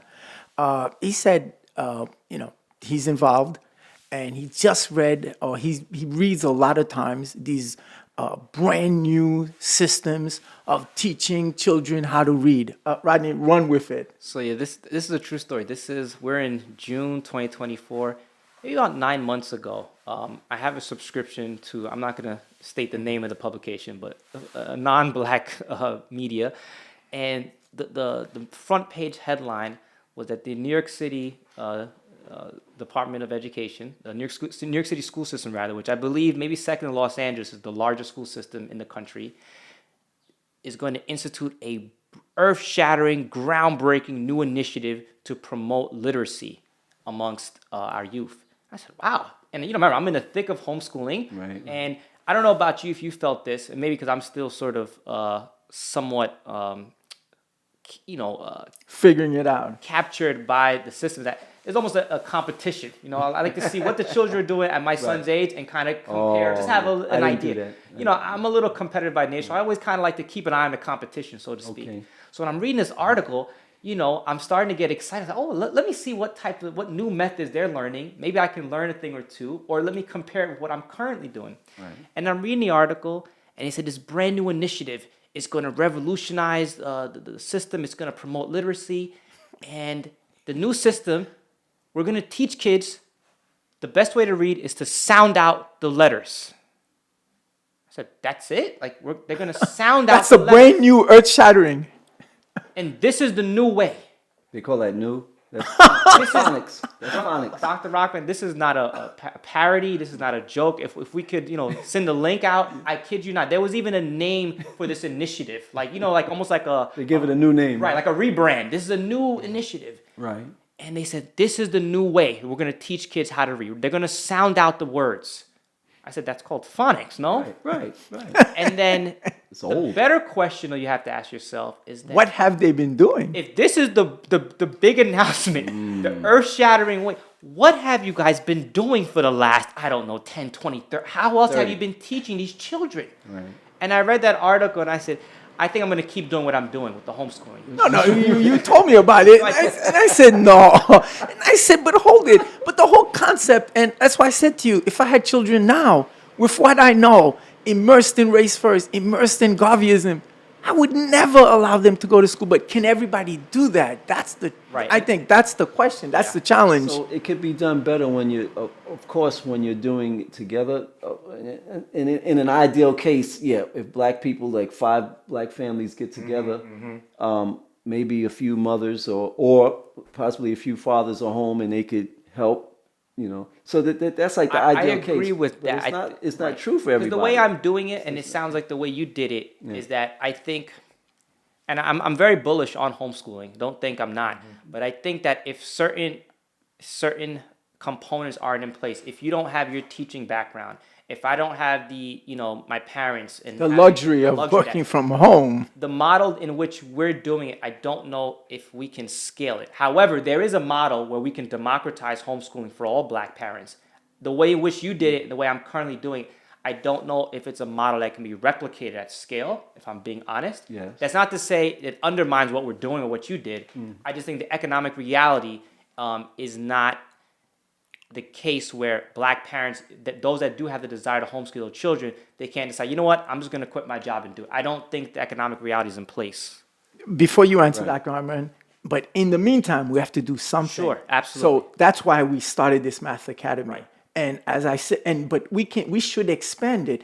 Even having like reading time, let's all get together and read because, with the advent of this social media, I mean, nobody's reading anymore. It seems that all of it just video. Adults and children are not reading. They're looking at blurbs and like a 3. What do you call it? It's not even 3 minutes long. Right. A boxing round. Well, boxing round is 3 minutes. That's kind of long. Speaking of reading, just to give you an example of what you're saying is that right now, unfortunately, we use this. So the way I do the homeschooling, it's a 3 components to my homeschooling. Right. There's a software that we use. Then there's a whiteboard I have in my kitchen, which I sort of do my own lessons or expand upon things that my child is maybe struggling with. And then we do old school pen and paper, workbooks or tracing. Right. So with the software, it sort of gives me a rough idea of what I should be teaching my son. And so the way they teach reading is by patterns. So EA is E, AW sounds, aw, right? Sure. And my son's gotten really good at memorizing these patterns. Right. But sometimes, and my wife will both tell my sons that English is a really tricky language, right? The EA pattern is always E, but there are certain instances where you see EA and it's not E, Yeah, that's true. And my son will get frustrated. And one of the things I preach to my son is that I don't care if you get the right answer. The right answer doesn't concern me.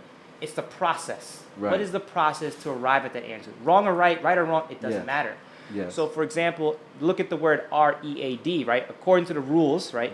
EA pattern is E. So you R-E-D, read, right? Right. So my son does that. He gets it right. He feels the satisfaction of getting it correct. Yes. Then you see the word bread, right? B-R-E-A-D. Why not breed? Right.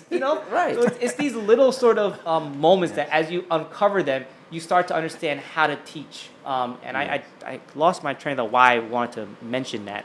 Something that you said, Dad, that triggered that. About the reading. Right, about reading, right? So but nobody reads anymore. Right.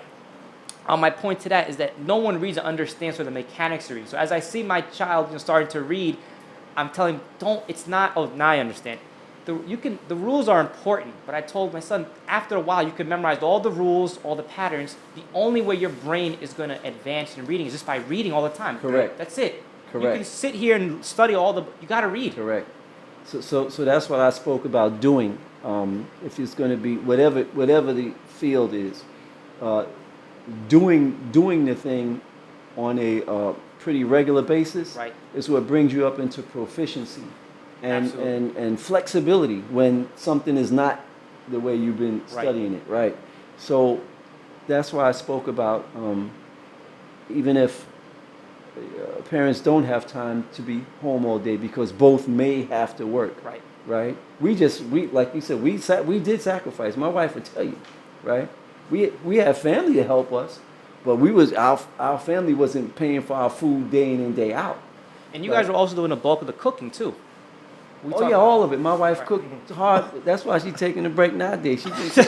My wife been cooking hard for me and the children for like almost 30 years straight. Yeah.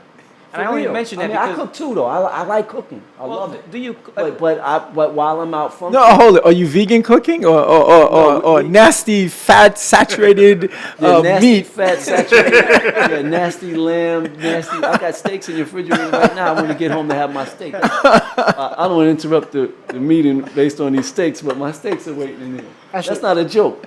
Can I take us back for a second?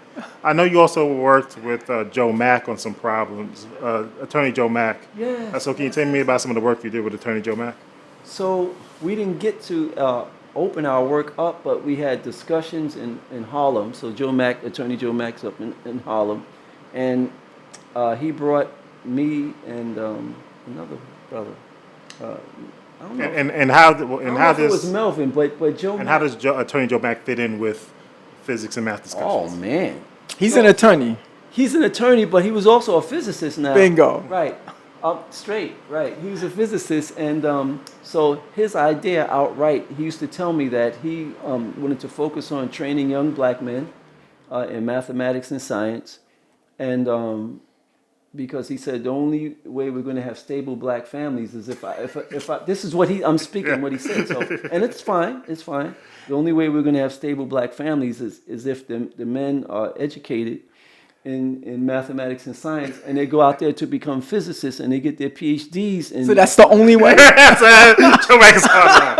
how he talk. I've got some work to do. That's how he talk. Oh, I don't even qualify. That's how he talk. No, but listen. So I understood what he was at, Yeah. even though he knew he was going to get all the black men in New York to do that. So there was a group of, at the time there was a group of black men that were incarcerated between Manhattanville projects and Grant houses, because there had been some scuffles or beefs between them before.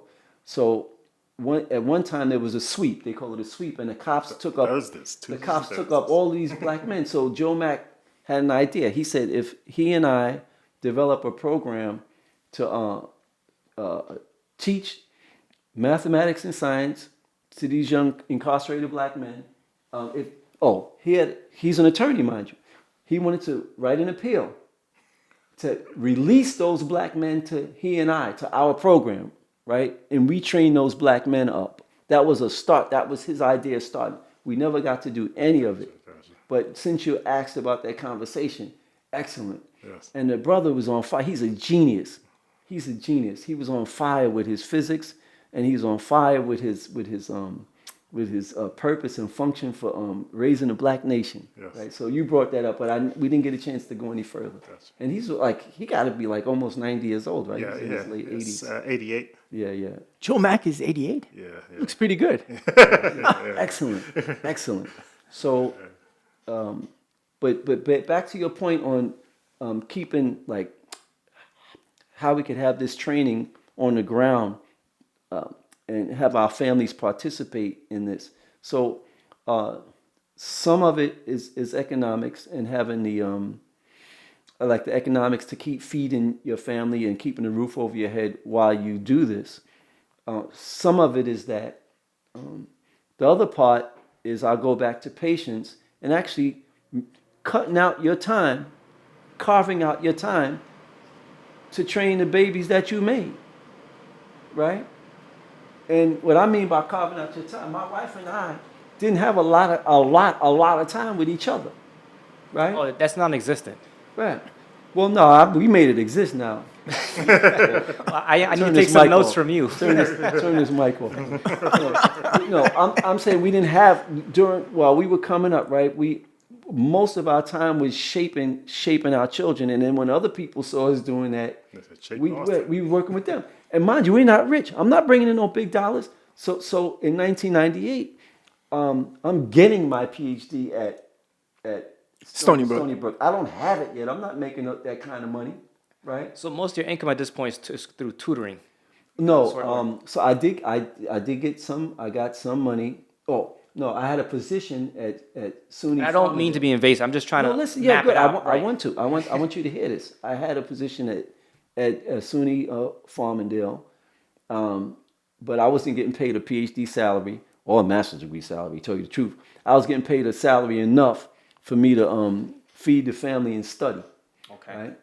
and I wasn't getting paid while I was teaching at Cush campus. Right, yeah. I did, I didn't even try. That was volunteer. That's love of the race. It's love. Mm-hmm. Oh, and you didn't talk about your time at Grambling State. I'm sorry to throw you off, but you didn't talk about your time at Grambling State. I didn't get there yet. Right. that time period happened after the PhD. Okay. But still, my feet was on the ground working in the black community, living in Crown Heights, right? And I want to say this. So at the same time I'm contributing to the black community, it's the black community and my family that were contributing to me all along. Yes, so sometimes I'm getting tired, but I'm also getting fed. I'm getting a lot of positive pressure from the black community and my family. Dr. Rahman, my efforts. Dr. Rahman, I just need our viewers to appreciate this. This is a sacrifice. Yes. If you want to build your nation, even if you want to build your children, you're going to want to build your children, and if, let's say, nobody in your division wants to do any work, it doesn't matter. You still have to go do the work because it's for the race. Yeah, but continue.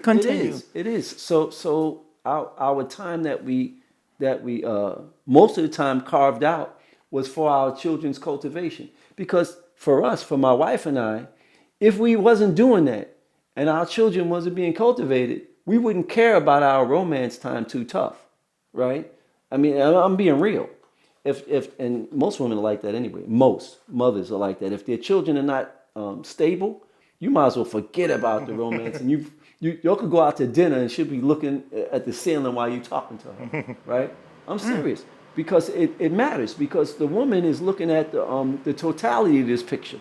The romance is fine and stuff, but when the children are unstable, that itches, right? And if you're a caring father and you pay attention to your wife, and you pay attention to your children, you see that, most of your energy got to be like a god now. You can't just be like a man, a regular man. You got to be like a god, and you got to be thinking about cultivating. Hold it.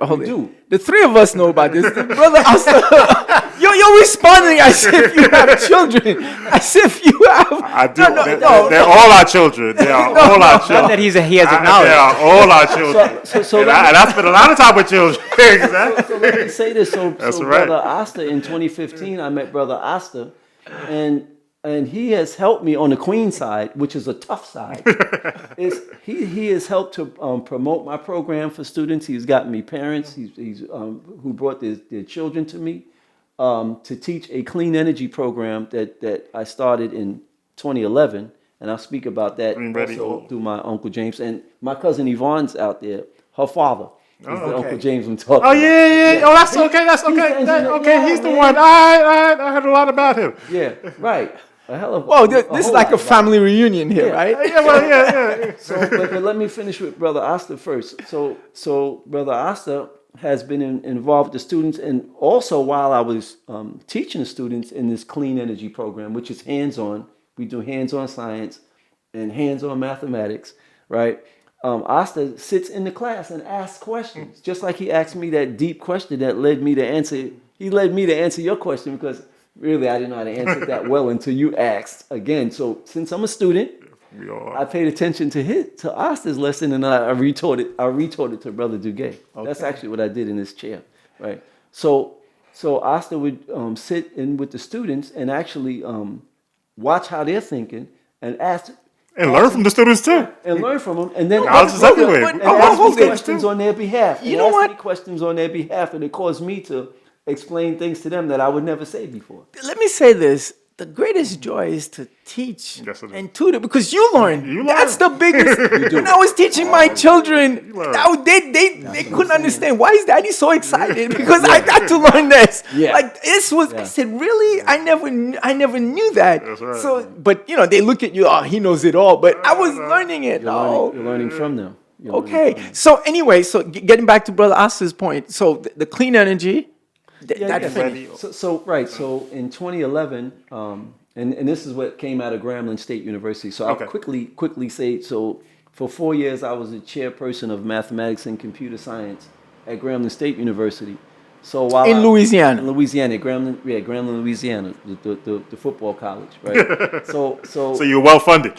so during that time, the provost he put me over the sort of quote the revival of all of the sciences through mathematics. So I had access to the chemistry department. I had access to physics department. Computer science was under me already with math. I had access to physics, and towards the end of that program, my wife started. Well, she was always paying attention to Barack and his campaign and the clean energy. So she said, "Wow, why don't you do something involving clean energy with your research?" Because I just wasn't my math research was in something else. So I said, "Sure." So what I did, I went to the physics, and at that time, Grambling State University had a manufacturing department. You can get a degree in manufacturing engineering at that time. So I went to the chair of manufacturing, since I was sort of I was like the head over this consortium of the chairs. And I said, why don't we run a clean energy summer program for the college students? So it was a hit. It worked. And it would be based on doing experiments and grabbing the mathematics out of the experiment instead of teaching math separate, right? So we did that. And like you said, grabbing the mathematics. Give me an example. Grabbing the math out of the experiment. Okay, so when students are, I don't know, the wind turbines. Yeah, the wind turbines. Good. So when students are experimenting with wind turbines, they find that the angle of the blades is a big factor with how much voltage you're going to get out of the wind turbine. So mind you, wind is going in, you're getting voltage out. Wind is not voltage, right? So a few things happen. You teach the geometry of perpendicular and acute angles, right? And now you're teaching it in a dynamic way. They're not just saying, okay, wow, perpendicular, so what, 90. And they're not saying like 45 degrees, so what. Now they're seeing that 45 degrees makes a difference with how much voltage you're going to get out, right? Bingo. And now we're speaking geometry, we're speaking physics, and we're linking them two together with mathematics, right? Like quick. And it's happening quick, and the students begin to talk like that. They talk about the experiment that they're seeing. So you're extracting the mathematics right out of the natural, what's going on. Impressive.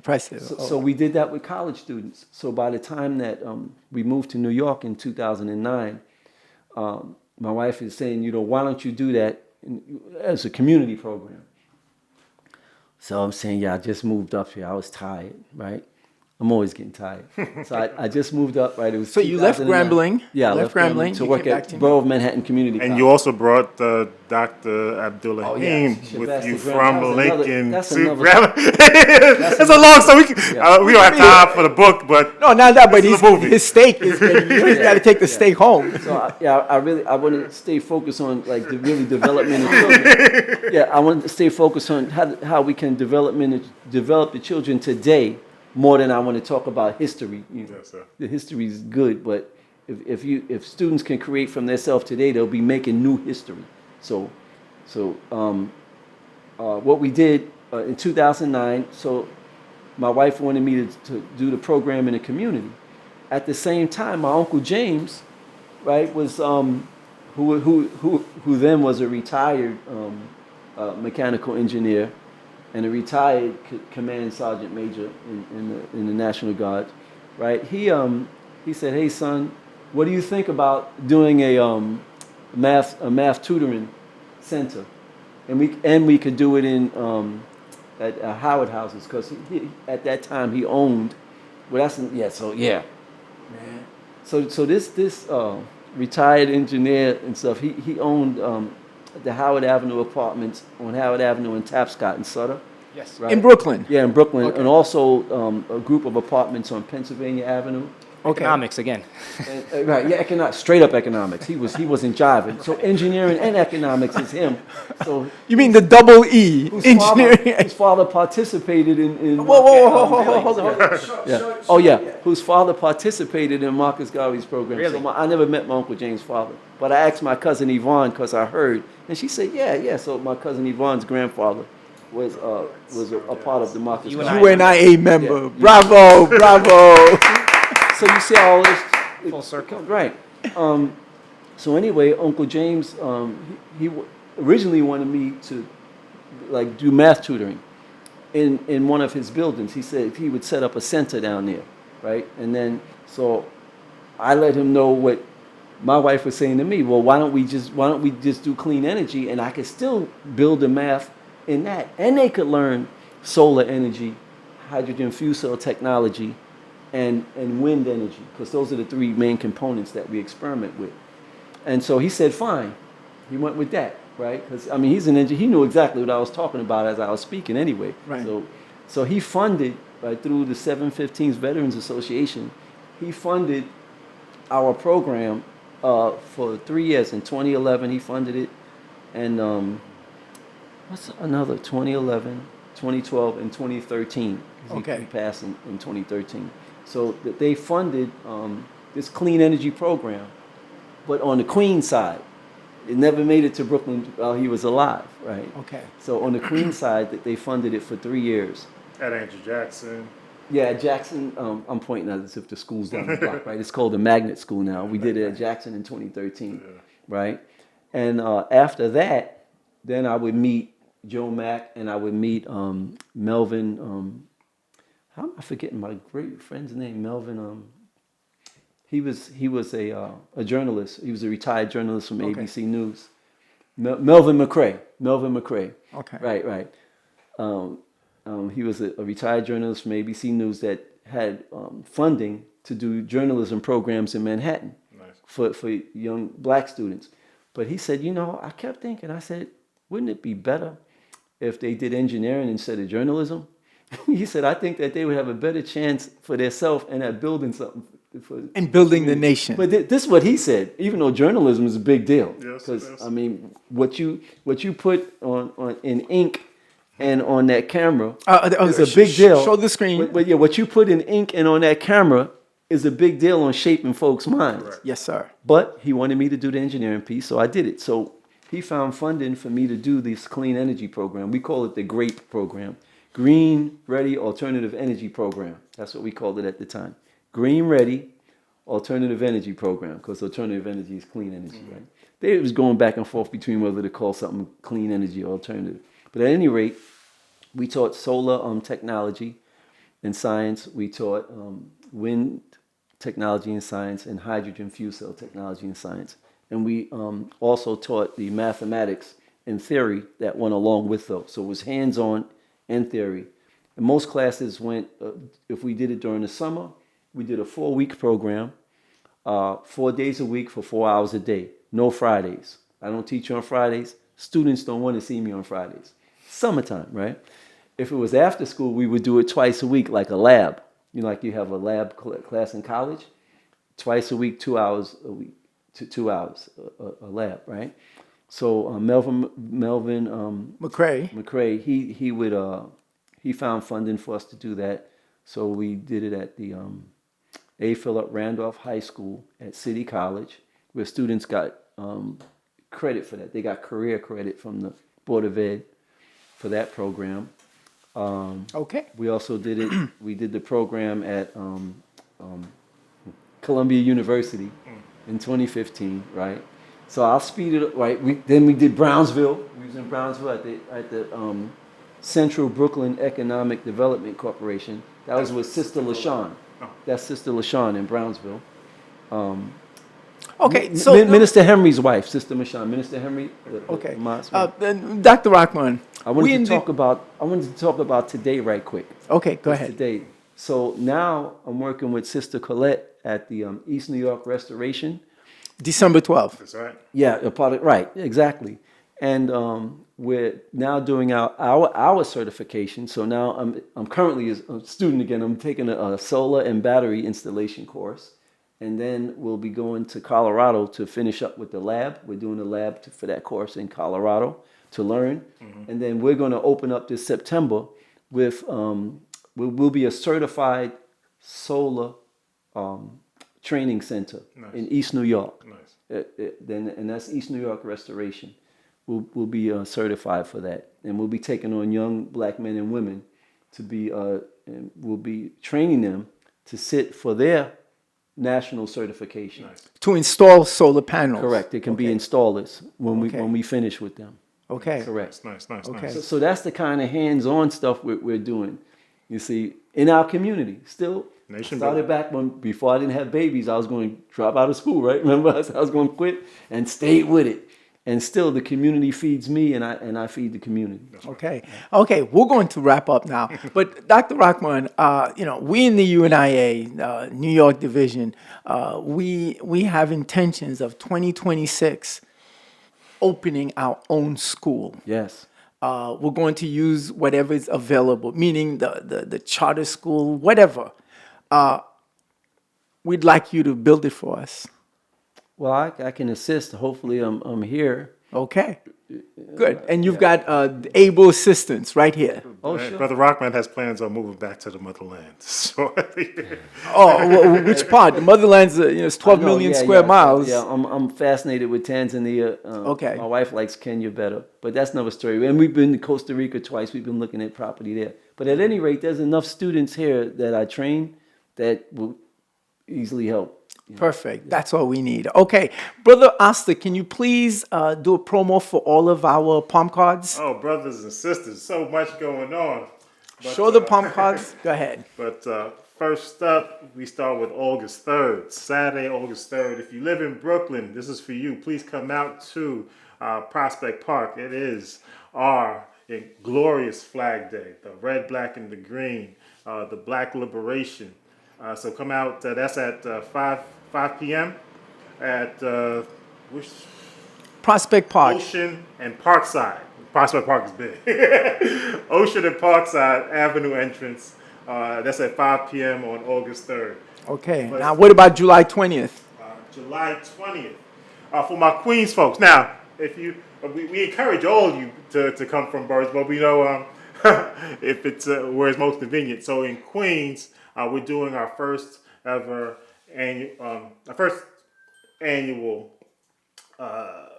UNI parade, starting in St. Albans, the beautiful St. Albans, Queens, at Linden and 195th Street, and going and ending at 231st and Merrick. So that's going from St. Albans, turning on Farmers, hopping on Merrick, and taking Merrick back east. So west on Linden, to Farmers, then back east on Merrick. That's going to be real big. I mean, you don't want to miss it. And of course, we're also encouraging organizations who would like to march. Please feel free to reach out. We'd love to have you. Give me a number. Give me a number. Give your number. You can reach me at 347-433-6833. That number again is 347-433-6833. Again, it's going to be big. Black Cowboys. It's going to be historic. Now, talk to me about the holiest day of obligation. August 17th. No. Yeah, that's the holiest day. This is the birth of the prophet. What's going on in that day? So we're going to be in Harlem. The Mecca, they call it, right?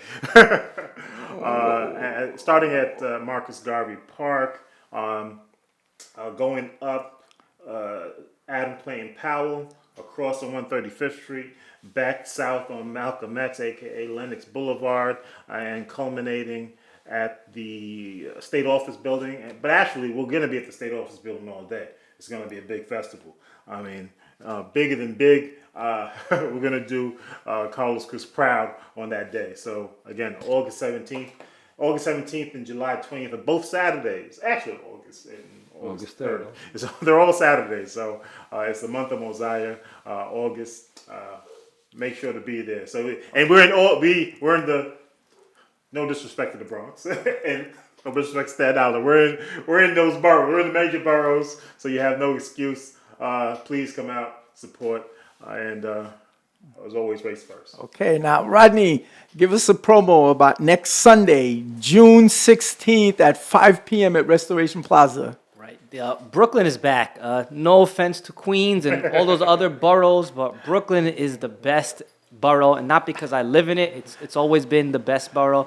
Anyway, the Brooklyn division, we are back. We are having our relaunch, our meeting. I couldn't think of a better day than Father's Day to spend it with my own dad. And yes, we have our meetings at 5 p.m. sharp at Restoration Plaza. Is it 1368 Fulton? We are launching a street-level campaign, come one, come all, see what UNI is about. And this point of Brooklyn is to really make a direct outreach to the youth. So come out, please. And lastly, Rodney, will capitalism save black people? Will religion, will politics, what can save black people? Capitalism will not save black people. Why? Because we have a bunch of wealthy black people. Our condition has not changed. Politics saved black people? We had a black president. Nothing has changed. Has religion helped us? Black people are still in our current condition. So capitalism, politics, religion has not worked and will not work. However, maybe we'll get lucky. Maybe if we sit and pray and hope, our conditions will change. It hasn't worked and it will not work. But fear not, black people. There is a solution. It's 4 letters. UNIA. Come next week, Sunday, to learn more about it. There you have it. Okay. Dr. Rahman, last words before we close out. Oh, great. Yeah, so this will go out to parents that would like to homeschool their children and start teaching. Again, one of the things is patience, patience with yourself, and reading, whatever subject it may be, whether it's going to be chemistry, geometry, or physics. Reading and patience would be necessary for your children. Plug your website, because you have your textbooks for the homeschoolings are on your website. Oh, yes, I advertise my textbooks, yeah. So, yes, I do have a website, and that's munajstem.com. That's MUNAJJSTEM.com, munajstem.com. And on that website, I have some workbooks for children. I have number line analysis. I have another one using topics in modern algebra for 9-year-olds. And I have an algebra series as well on that. And all these are affordable. Some of these are like $3 or something like that, yeah. Okay, there you have it. Okay, it's been another episode Roundtable with our distinguished guest, the Honorable Dr. Rahman. We've got President Oster Bryan from the UNIA. And of course, we've got our daddy involved in homeschooling of Amil. It's been a pleasure, so we're getting ready to close out. So thank you, Africans, for all that you've done. So it's been a pleasure. Let's keep it real. So let's close out. Brother Oster, can you close us out? All right. So repeat after me. One God. One God. One God. One aim. One aim. One aim. And one destiny. And one destiny. And of course, race first. All the time. There you have it.